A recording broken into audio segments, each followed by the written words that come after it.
Rick Nestler, Rik Palieri, two longtime friends of Pete Seeger and filled with music and stories that are being passed down by them to learn more about. Okay? Yes. You're on. Well, we're real honored to be here today. This spectacular full day of music that we're going to share with you, and stories about our kind of friendship with Pete Seeger and how Pete went around and inspired people with music. And this particular workshop that we're going to do is a little bit more about getting people to sing. I don't know, did you ever try to do that? Yeah. We're going to try to teach you a little bit of easy kind of ways to get people to sing along. And Pete was a master at it, of course. And so we picked a bunch of songs that we're going to lead you through this process, starting really simply, with old tune that Pete loved to play. And early on, he played it really, really fast with a lot of chords in it.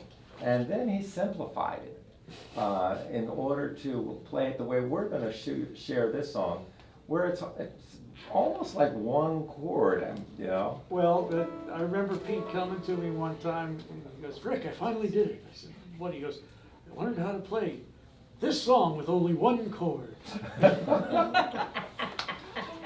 So we're gonna do that, and we're going to. This is a song, John Henry, and it really is simple because it only has, the chorus is just 2 words. Actually, it's only one word, but it's repeated. Twice. Lord, Lord, right? So we can all say that together. Lord, Lord. And what we're gonna do is we'll play the melody like this.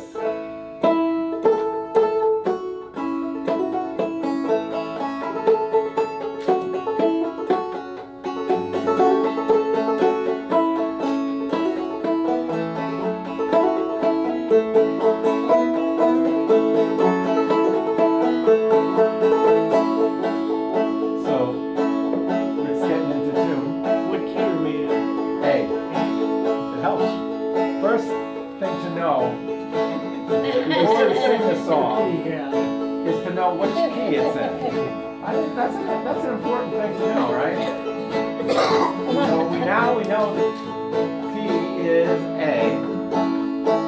When John Henry was a little baby, sitting on his mama's knee, well, he picked up a hammer and a little piece of steel. Said that hammer gonna be the death of me, Lord, Lord. Hammer's gonna be the death of me. Easy, right? Hammer's gonna be the death of me, Lord, Lord. Well, that hammer's gonna be the death of me, Lord, Lord. Will I die with this hammer in my hand? Will I die with this hammer in my hand? Lord, Lord. Will I die with this hammer in my hand? Well, John Henry started hammering on that mountain. His hammer was striking fire. Well, he worked so hard, he broke his poor heart. Laid down that hammer and he died. Lord, Lord. Well, he laid down that hammer and he died. So you can see, that was pretty simple. Now, you probably could be doing that song and you could get people singing with just those 2 words. These songs are mostly an example. You can find your own examples. I was actually just talking to Pete's daughter Tina this weekend, and we were discussing the fact that we were going to be doing this kind of a workshop. And she said, "Well, make sure you tell these people that they're not supposed to sound like Pete Seeger. They're supposed to sound like themselves." We're basically showing you a couple of tricks. You can come up with your own. Introductions for particular songs. You can hear a funny introduction. One of the things that Pete used to do to get people to sing along was he never, or very rarely, just asked the audience straight out to sing. Like, "Would you please sing along with it?" No, because that gives the audience the option to opt out. if you listen to some of those records, he recorded a lot of live records, and you'll hear a lot of introductions that he did. And what he does is he just assumes that the audience is gonna sing. And that you're gonna join in because he expects you to. And that relaxes the audience enough. There's a lot of people out there, they're shy, they don't wanna, they've been told all their lives they can't sing. Peggy Seeger came up with a great line. Just sing what's in your heart and call it harmony. There you go. You have to relax the audience enough so that they get into it. I mean, Pete had one thing, he goes, you might have thought that you came here to listen to me sing tonight, but I came to listen to you sing. Tim. And if the person next to you isn't singing along, just kick them in the ribs and get them singing. Nudge them. But now that you've sung one word, we're gonna use a line. We're gonna sing a line. This is a song that he actually sang with the Weavers. It's called Pay Me My Money Down. It's an old sea shanty that came from the Georgia Sea Islands. They found it in the Georgia Sea Islands. And your line is pretty simple. I like to think of it as a song for anybody who feels they're being underpaid or undervalued. Because the line is, pay me my money down. Now, if you feel you're getting paid what you're worth, you don't have to sing along. But anyone who feels that they're not being paid what they're worth, all you have to do is, your line goes like this. I sing a line, goes, pay me, you owe me, and you sing, Pay me my money down. That's it. And then every alternate line, you sing every other line, you just sing, pay me my money down. It's sort of a calypso beat. Pay me, you owe me. Pay me my money down. Pay me or go to jail. Pay me my money down. Pay me, you owe me. Pay me my money down. Pay me or go to jail. Pay me my money down. Well, I thought I heard the captain say, Pay me my money down. we'll work tomorrow, but not today. Pay me my money down. Well, Pay me, you owe me. Pay me my money down. Pay me or go to jail.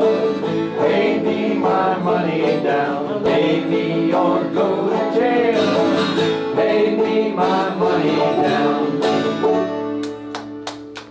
so you don't have to keep fretting the guitar or the neck of the instrument, but you can keep playing it with your right hand. Pete would use his instrument in a way to really help the song move along. So he'd move his instrument in different ways to lift, and you notice that he was also doing something where he wanted you to sing. He would play the banjo in a different way. So like when Rick was singing the verse, you notice that I was playing this light, and he's singing the verses, but when he was doing the real chorus that everybody was gonna, it goes up.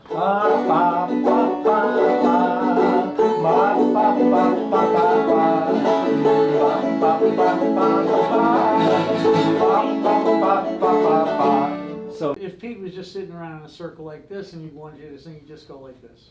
Come on. If he got into a small house concert or something, he'd be like, come on now, let's sing. If he was out in the concert hall, all of a sudden it's way up here, and made it real big. I was never quite sure whether he did that purposely. It was a maneuver that he did purposely, or he just got so carried away with what was going on. There's this feedback loop between you and the audience, that if you're having a good time, they'll have a good time. And if they're having a good time, you have a better time. And if you're having a better time, the audience has a better time.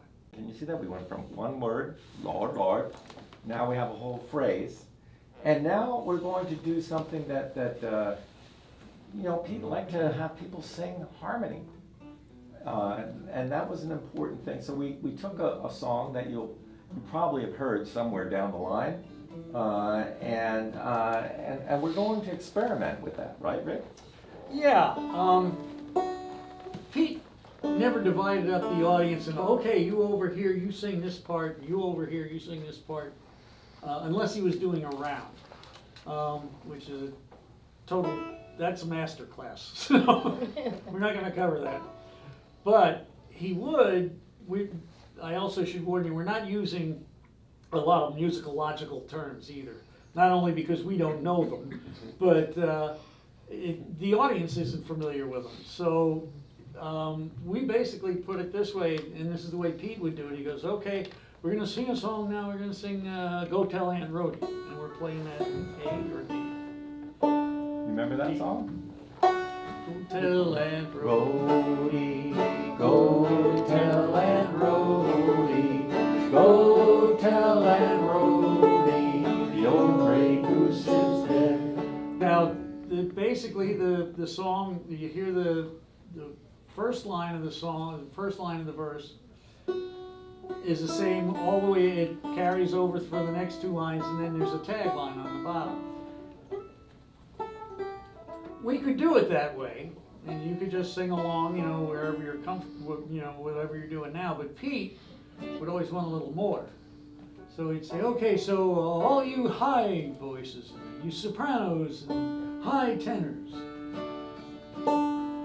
chord is made up of notes. So you can start up here. So go, go tell Aunt Rhody, go tell Aunt Rhody. You whiskey tenors, that's what he used to call me.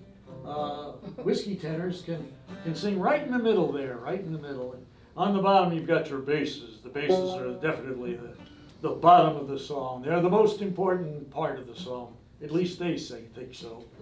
So I'm going to sing that Go tell Aunt Rhody, go tell Aunt Rhody. So if you're more comfortable singing down below, sing down there. If you're more comfortable singing way up high, that's good too. In the mill pond, died in the mill pond, died in the mill pond, standing on her head.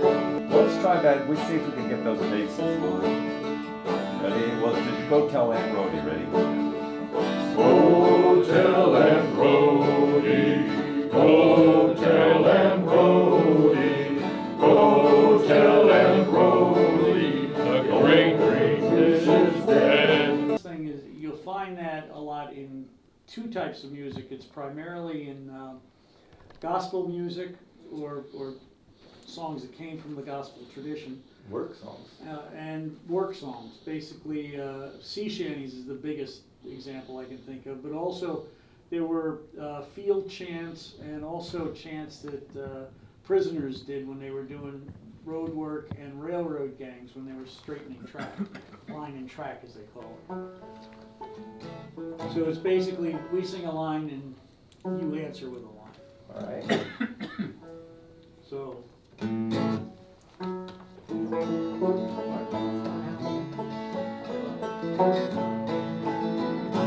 You gotta walk that lonesome valley. You gotta walk it by yourself. Ain't nobody here can walk it for you. You gotta walk it by yourself. Now that's the way you do it, just straight. And you can be satisfied with people just singing harmony there. But then you miss out on this call and response part. So you want to sing the verse. You gotta walk that lonesome valley. that lonesome valley. You gotta walk it by yourself. Ain't nobody here can walk it for you. You gotta walk it by yourself. So you can see how when you throw the harmony in on top of the call and response, it really starts to stand out. And when people you'll hear other folks doing that. It's just amazing the way you can get to a point of critical mass. You gotta walk it by yourself.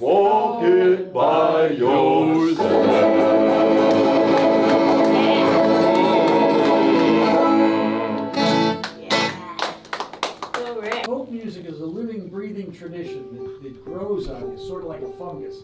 But you already know this song. I'm not even going to tell you what it is. I'm not even going to teach a chorus. I'm not going to tell you what to do.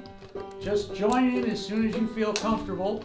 I will give you one warning though. You'll recognize the chorus immediately, but stay away from the verses. The verses have gone through what they call the folk process. Somebody stuck this song in a Cuisinart somewhere and it got folk processed.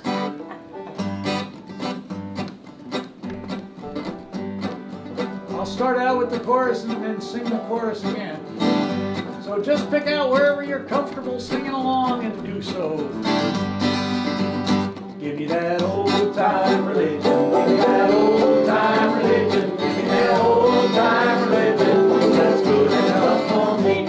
We will worship Aphrodite, she is cute though somewhat flighty, in her sexy see-through nightie, well she's good enough for me. Give me that old time religion, give me that old time religion, give me that old time religion, it's good enough for me. In the temple of Zeus, we'll all drink wine and all hang loose, eating roast beef au juice, and it's good enough for me. Give me that old time religion, give me that old time religion, give me that old time religion, it's good enough for me. We are climbing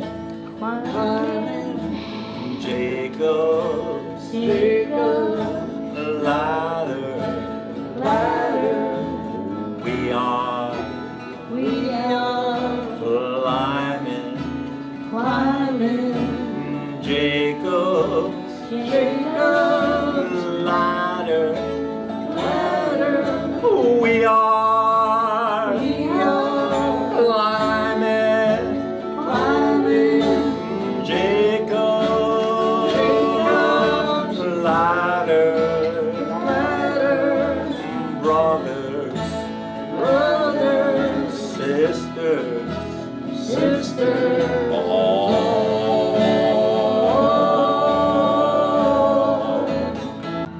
right. So what happens is that I'm starting just the rhythm, and he's going to introduce the first line. But first, let's get the idea of what the melody, in case you haven't heard it before. One blue sky above us, one ocean lapping all our shores, one earth so green and round, who could ask for more? Get that idea? So, Rich, I'm going to start this. And Let's take it from the top. ready. One blue sky above us, One ocean lapping all our shores. one ocean lapping all our shores, One earth so green and round. one earth so green and Who round. could ask for more? Who could ask for more? And because I love you, And because I love you, I'll give it one more try. I'll give it one more try. To show my rainbow rain. It's too soon to die. It's too soon to die. I remember I came off the road one time and he goes, "Hey Rick, I got 2 new ears." He had hearing aids. And then he had trouble with his voice, and he had actually gone to an opera singer to get advice on how to keep his voice going. Yeah. And this guy was approaching his 90s at that point, and he made it to 94, but at that point, I think Tom Paxton said it best. he said when you went to a Pete Seeger concert, it didn't matter whether Pete could sing or play banjo. We came to sing. Mm-hmm. Yeah. Yeah, it's true. It's And his true. emotions were, He probably depended more on the audience to have a good time. Oh then yeah, well, than he he used did to with- say, you know, like, he used to tell people flat out, I really can't sing that well anymore, and I can't really play the banjo that well, but I'm still a damn fine song leader.